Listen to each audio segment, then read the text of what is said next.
And welcome my to channel official. इस video में हम डिस्कस करेंगे question number 39 to further questions. हमने लास्ट वीडियो में डिस्कस किए थे क्वेश्चन नंबर 38 से। So the first question is, who is the person authorized to conduct the election of the speaker in a newly elected House of the People in India? And options are the Prime Minister, Pro Tem Speaker, or Speaker, Deputy, or Speaker itself, or Deputy Speaker. So जो इसका correct option है वो है Pro Tem Speaker। Regarding this अगर हम कुछ additional information है तो Pro Tem मीन होता है time being,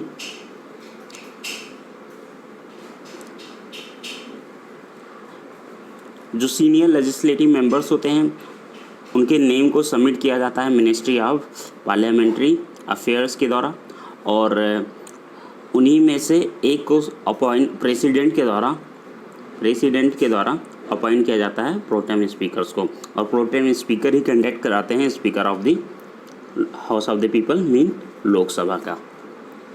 next question, who was the chairman of the constitution drafting committee? Options are JL Nehru, doctor Rajendra Prasad, doctor BR Ambedkar या Sardar Vallabh Bhai Patel. And option is doctor BR Ambedkar. Drafting committee setup की गई थी by the recommendation given by the constituent assembly. ये setup हुई थी 1946 में। Total numbers of members जो थे ड्राफ्टिंग कमेटी में वो टोटल 7 थे, और इसकी जो फर्स्ट मीटिंग हुई थी 30th अगस्त 1947 में। How many methods are there to amend the constitution of India? 5, 3, 4 या 2? And the correct option is 3। In Indian constitution there is a 3 method to amend constitution of India, और amendment of constitution ये part 20 में discuss है। Article है इसका 368, और इसके जो मेथड हैं पहला है सिंपल, दूसरा मेथड है स्पेशल, और जो थर्ड मेथड है वह है special plus ratification of at least half of the state legislature. The quo warranto is writ, treaty या स्टेट्यूट या फिर act. And the correct option is writ. एंड हमारे कॉन्स्टिट्यूशन में 5 टाइप के रिट्स बताए गए हैं: हैबियस कॉर्पस, मैंडमस, प्रोविहेशंस और कोअरेंटो, और लास्ट है certiorari. Habeas corpus means to have the body, mandamus we command, prohibition तब इशू किया जाता है जब कोई पर्टिकुलर अथॉरिटी एक्स्ट्रा पावर को एंजॉय करती है या फिर पावर को अनलॉफुल मीन के थ्रू एंजॉय करती है, और सर्डरी कोर्ट के द्वारा जब इशू किया जाता है जब कोई भी public servant wrongfully public office को एक्सरसाइज करता है। और कोअरेंटो मीन बाय व्हाट अथॉरिटी? जो सुप्रीम कोर्ट है वो कोर्ट्स को या इन्फीरियर कोर्ट्स को ये रिट इशू करती है कि किसी भी पर्टिकुलर मैटर को उसके जुरिडिक्शन में ट्रांसफर कर दिया जाए। Article 52 of the Indian constitution deal with central state relation, state emergency, supreme court या फिर national emergency. So the correct option है वो है नेशनल इमरजेंसी। और आर्टिकल 356 में बताया गया है failure of state machinery, and article 360 में बताया गया है फाइनेंशियल इमरजेंसी। साथ ही हमारे कंट्री में फाइनेंशियल इमरजेंसी कितने बार लगाया गया है? तो इसका आंसर है 0 टाइम। एक भी बार अभी तक फाइनेंशियल इमरजेंसी नहीं लगे हैं। और जो हमारी कंट्री में सबसे पहले इमरजेंसी लगी थी वो था 25 जून 1975 by Indira Gandhi. National emergency किस किस बेसिस पे लगाई जा सकती है? वार या फिर एक्सटर्नल एग्रेशन, और जो थर्ड है वो है आर्म्ड रेवेलियन। इन 3 बेसिस पे इमरजेंसी लगाई जा सकती है। यहाँ पे जो आर्म्ड रेवेलियन है इससे पहले हुआ करता था इंटरनल डिस्टर्बेंस, जिसके थ्रू 25 जून 1975 को इमरजेंसी लगाई गई थी। Letter 44th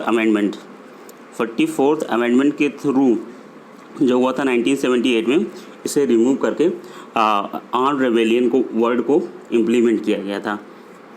right was remarked by the doctor Ambedkar as a heart and soul of the Indian constitution. Options are right to equality, right to education, या राइट टू फ्रीडम, या right to constitutional remedy. So जो इसका correct option होगा वो है right to constitutional remedy. बात करता है आर्टिकल 32 की, और आर्टिकल 32 की बात करता है। और आप रेट्स की बात करता है, जो हमारे कंट्री में 5 टाइप की रेट्स हैं। आप आर्टिकल 32 के थ्रू सुप्रीम कोर्ट में रेट्स को फाइल कर सकते हैं, और आर्टिकल 226 से आप हाई कोर्ट में रेट्स फाइल कर सकते हैं। The Indian constitution guarantee how many categories are the fundamental rights? 5, 7, 6 या 8? सो आंसर इज 6 कैटेगरीज की राइट्स बताए गए हैं।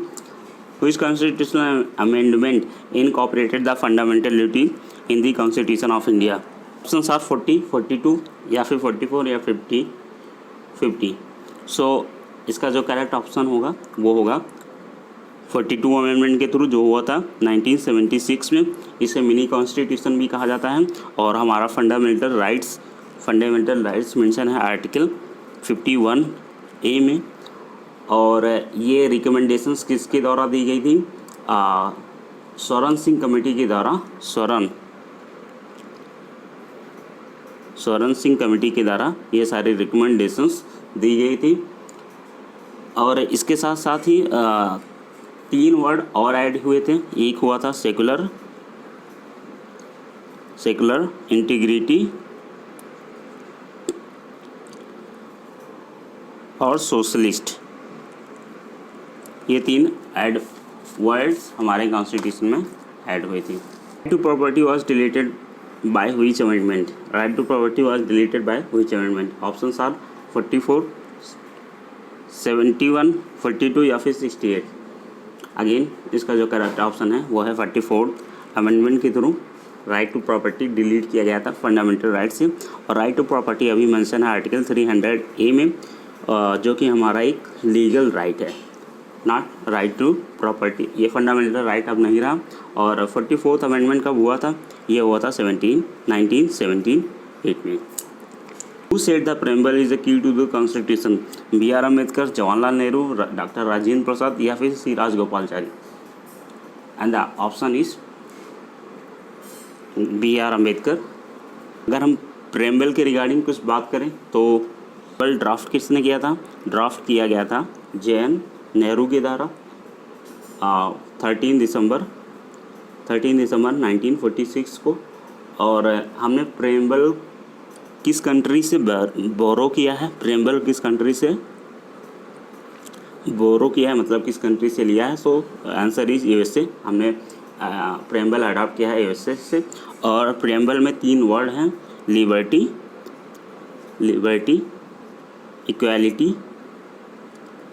Equality and fraternity. ये 3 वर्ड हमने किस कंट्री से लिया है? तो आंसर है इसका फ्रांस। ये 3 वर्ड्स हमने फ्रांस से लिया है। बाकी प्रेम्बल है we the people of India, ये हमने USA से लिया है।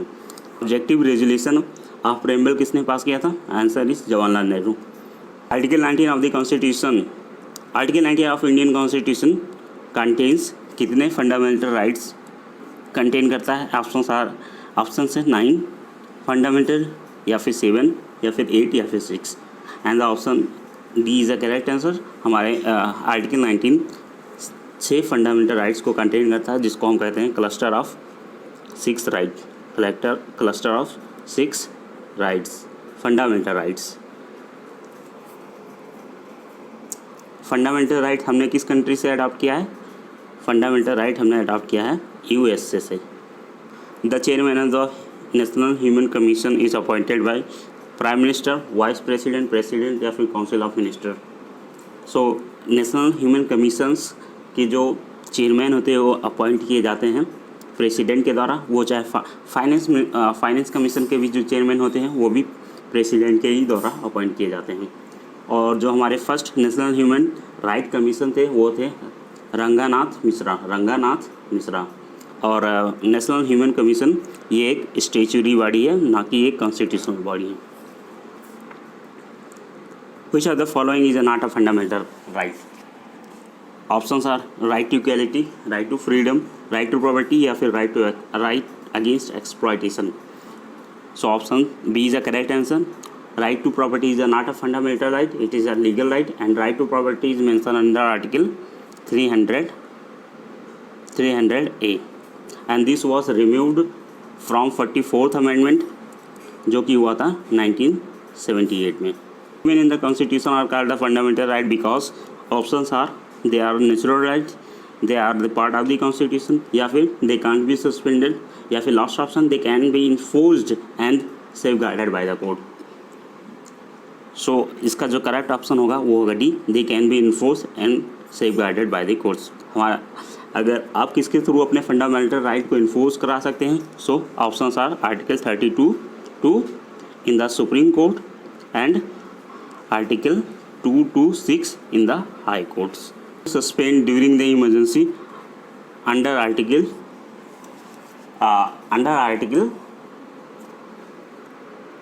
options are 52, 362, 360 या 356 या फिर 362.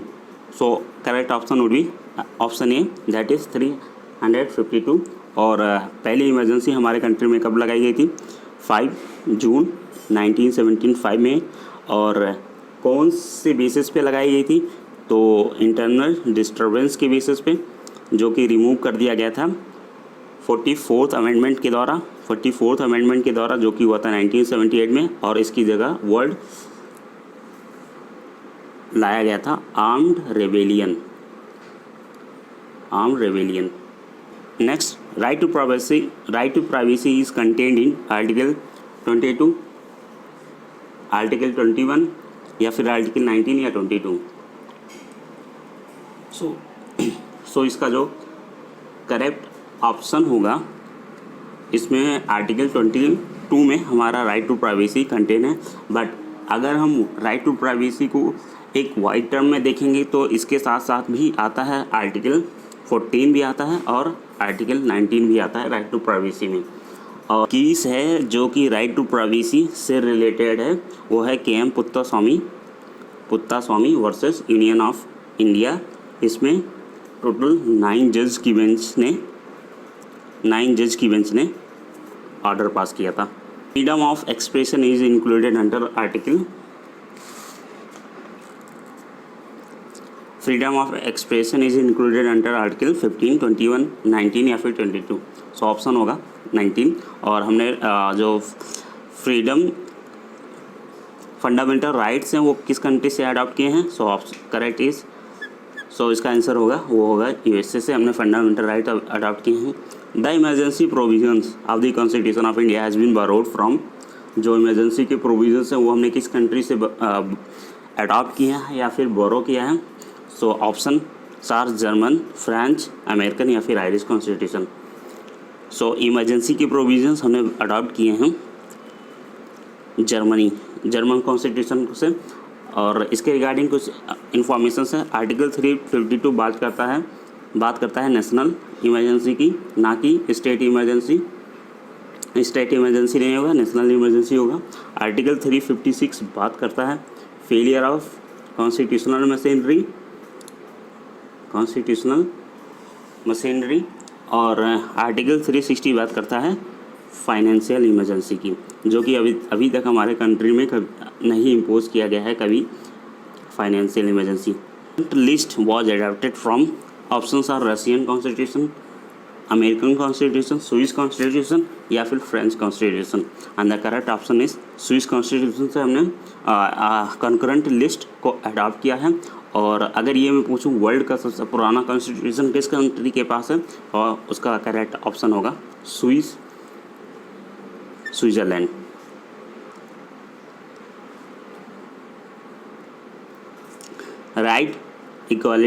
right before law and equal protection of law has been modeled on the constitution of Britain, रसा या फिर अमेरिकन या Switzerland. Equality before law and equal protection before law ये बताया गया है ब्रिटेन कॉन्स्टिट्यूशन में. और एक और है प्रोसीजर इस्टेब्लिश बाय लॉ, ये बताया गया है जापान के कॉन्स्टिट्यूशन में। प्रोसीजर इस्टेब्लिश बाय लॉ, ये हमने अडॉप्ट भी किया है जापान के कॉन्स्टिट्यूशन के। Which article of the Indian Constitution of India empower the President take over the administration of the state on the basis of the failure of constitutional machinery? So इसके option था 356, 365 या 352 या फिर 360। सो failure of constitutional machinery अभी हमने last slide में ही discuss किया था, ये इसका आंसर होगा 365।